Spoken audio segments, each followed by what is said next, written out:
Blue. No, Yellow. Woo! 4.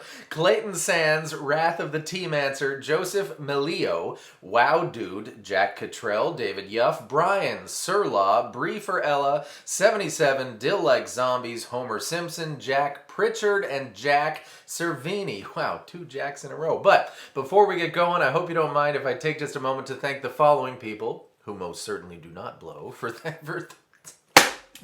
signing up for the Patreon supporter of the Cause Club: Alex Tenuri, Dan Spare, Anthony McNeil, Derek Podsiedley, I love that name, and Anthony Sullivan. Folks, thank you very, very, very much for your support. And if you would like to find out what that's all about, the link, of course, is in the description. Don't shoot the messenger, but this is one of the strangest tunings I've ever encountered. It's almost drop C, which consists of C, G, C, F, A, and then it would be D, but it's not D, it's D sharp. And that's going to become really important later, you'll see. But now you're in almost drop C. I'm going to play this intro as single notes on just the now low C string first for clarity's sake, and then I'll turn it into power chords. It's going to be O, O, 3, 5. And now you're going to bend the 5th fret, but very gently, because we only want the 5th fret bent to sound like the 6th fret. And in this super loose, low tuning, you don't have to put much effort into it. You're going to pluck it twice, bent. O, O, 3, 5, bent, bent, 5, 3, 3, O, 3, 5, 3, 5. And those 3, 5, 3, 5s are, the 3s are grace notes. They're barely there, and it's a hammer-on. Single notes.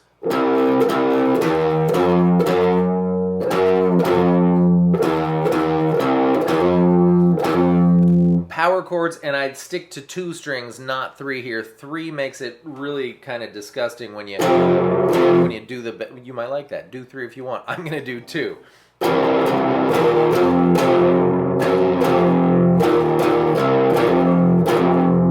Is the first line. The second line is almost exactly the same, except for instead of the 2, 3, 5s, at the end, you're going to do the first one, then a 3, and then a 5. And he bends that one a lot farther, so get as gross with it as you like.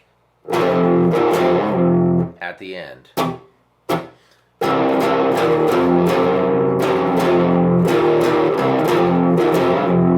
That's your intro. Line 1, then line 2. The verse is a circus. Pluck your open string, the low one, then the rest of the riff is going to be on the used to be D string. So, O, 3, 5, bend it, 5, 5, 3, 3, 5, 5, 3, O. And in truth, the O only happens the 2nd and 4th time. The 1st and 3rd time, he lets that 3 ring out.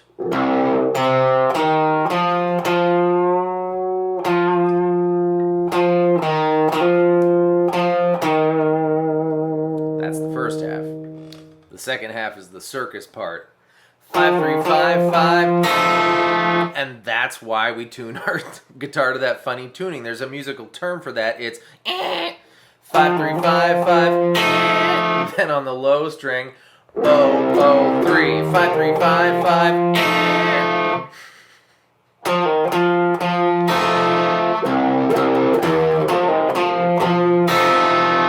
Now I'm going to put those 2 together for you.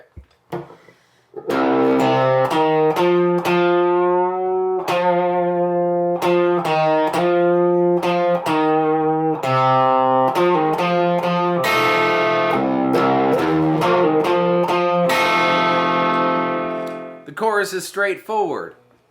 Power chords, the drop D kind, you know, the low 2 or 3 strings.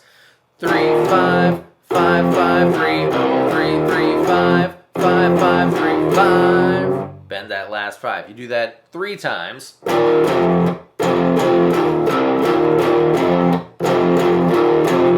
But the last time you kind of delay that bend, just draw it out and go up to the 7th fret. Hang on that 7th fret for quite some time.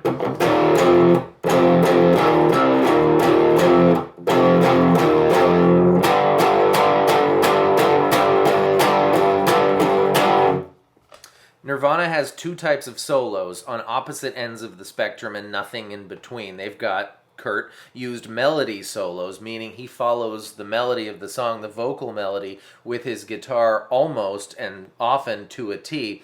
And on the other side of the spectrum is the total 100 complete nonsense solo. I say that endearingly, like in Bloom. He doesn't follow any scale. He's not in a key. He just bends notes, plays notes. He plays notes with no rhyme or reason. That's this solo. The solo is play notes. You can't do it wrong. The grosser you do it, the better. And the outro is 0035555. Those 2 5s were bent, right? 00355 bend 5. That's the first time. Every other time that first O becomes a rest. So the first 2 together. 00355 bend 5 rest. 035 bend 5 rest.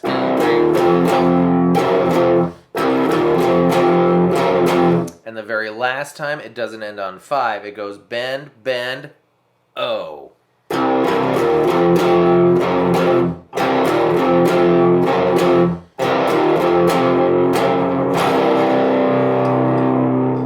Those are all the pieces, which means all that's left to do is calculate the airspeed velocity of an unladen swallow. Thank you so much for being here. I hope that was fun and helpful, and I'll see you next time with more stuff. Goodbye.